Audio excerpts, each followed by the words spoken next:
মানিকগঞ্জে যুব সমাজকে মাদকের ভয়াল ছোবল থেকে রক্ষার লক্ষ্যে মাদক বিরোধী জনসচেতনতামূলক আলোচনা সভা অনুষ্ঠিত হয়েছে। মানিকগঞ্জ থেকে আজহার হোসেনের প্রতিবেদনে দেখুন বিস্তারিত। মানিকগঞ্জ পৌরসভার পূর্ব দাসরা এলাকার ৫ নম্বর ওয়ার্ডের কাটাখালী মোড়ে এই সভার আয়োজন করা হয়। সভায় বক্তারা মাদকের ভয়াবহতা তুলে ধরে সমাজের সর্বস্তরের মানুষকে ঐক্যবদ্ধভাবে এগিয়ে আসার আহ্বান জানান। কালীপদ ঘোষের সভাপতিত্বে এবং ভাস্কর চক্রবর্তীর সঞ্চালনায় প্রাণবন্ত পরিবেশে আলোচনা সভা সম্পন্ন হয়। অনুষ্ঠানে প্রধান আলোচক হিসেবে উপস্থিত ছিলেন আসন্ন পৌরসভা নির্বাচনের মেয়র পদপ্রার্থী রফিক উদ্দিন ভূঁইয়া হাবু। তিনি তার বক্তব্যে বলেন, মাদক সমাজকে ধ্বংসের দিকে ঠেলে দিচ্ছে এবং বিশেষ করে তরুণ প্রজন্মকে বিপদগামী করছে। একটি সুস্থ, সুন্দর ও নিরাপদ সমাজ গড়ে তুলতে হলে মাদকের বিরুদ্ধে সামাজিক প্রতিরোধ গড়ে তোলা এখন সময়ের দাবি। সভায় আরও বক্তব্য রাখেন বাবু নিমাই পাল, বাবু গুরুদাস রায় এবং ৫ নম্বর ওয়ার্ড বিএনপির সেক্রেটারি হুমায়ুন আহমেদ সহ ছাত্রদলের নেতৃবৃন্দ।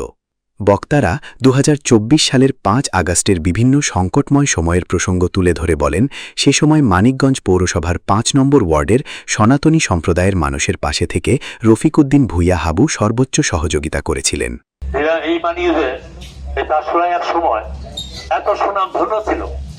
আমি স্বাধীনতার আগেও স্বাধীনতার পরও আমার তো এখানে এখন বয়স হয়েছিল, আমার তো ছোটই ছিলাম, এখন তো মুরব্বী হয়েছে। যার সময় দেখছি যে ফুটবল মাঠে ৫০ জন ১০০ প্রতিদিন বিকালবেলা খেলছে, ১ টিম ২ টিম ৩ টিম ৪ টিম মতো লোক ভাগ ভাগ করে সবাই সব ওই দিকে আসছে। রীতিমতো যাত্রা হতো, কবি গান হইতো। এবং এক সময় আমাদের এত সুযোগ ছিলেই পূর্বযাত্রা, বড় বড় সে যাত্রা অভিনয় বাংলাদেশ আবুল কালাম আজাদ, রবি কালাম বহু শিল্পী এখান থেকে তৈরি হইতো। বহু এই ফুটবল প্লেয়ার দেখা গেছে ঢাকা ন্যাশনালে খেলতো, কিন্তু আজকে চোখের ভিতরে জিনিসগুলো নাই, সেগুলো হারিয়ে গেছে। শুধু এর জন্য তাই এই মাদক। বক্তারা তার মানবিক ভূমিকার প্রশংসা করেন এবং সমাজে সম্প্রীতি বজায় রাখতে সবাইকে একযোগে কাজ করার আহ্বান জানান। ঠিক আছে, আমি সাধারণ মানুষের সেবা করে আগামী দিন কাটিয়ে দিতে চাই এই জনগণের পাশে থেকে। এখানে যারা মুরব্বী আছেন তাদেরকে নিয়ে আমি একসাথে কাজ করব। যুবক, ছাত্র, জনতা সব।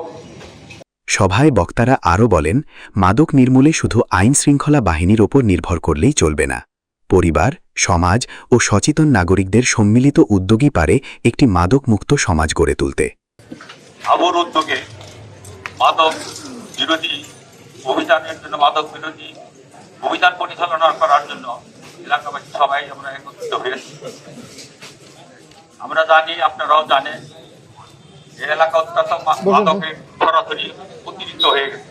দীর্ঘদিন যাবৎ এটা চলে আসছে, এটা কেউ বাধা দেয় না, যে কারণে আজকে এটা ক্যান্সারের রূপ ধারণ করেছে। অতএব এই মাদক উচ্ছেদ করতে হবে। এ সময় এলাকার বিভিন্ন শ্রেণী পেশার গণ্যমান্য ব্যক্তিবর্গ উপস্থিত ছিলেন। সভায় মাদকমুক্ত মানিকগঞ্জ গড়তে সামাজিক আন্দোলন আরও জোরদার করার ওপর গুরুত্বারোপ করা হয় এবং এ লক্ষ্যে সকলকে ঐক্যবদ্ধভাবে কাজ করার আহ্বান জানানো হয়।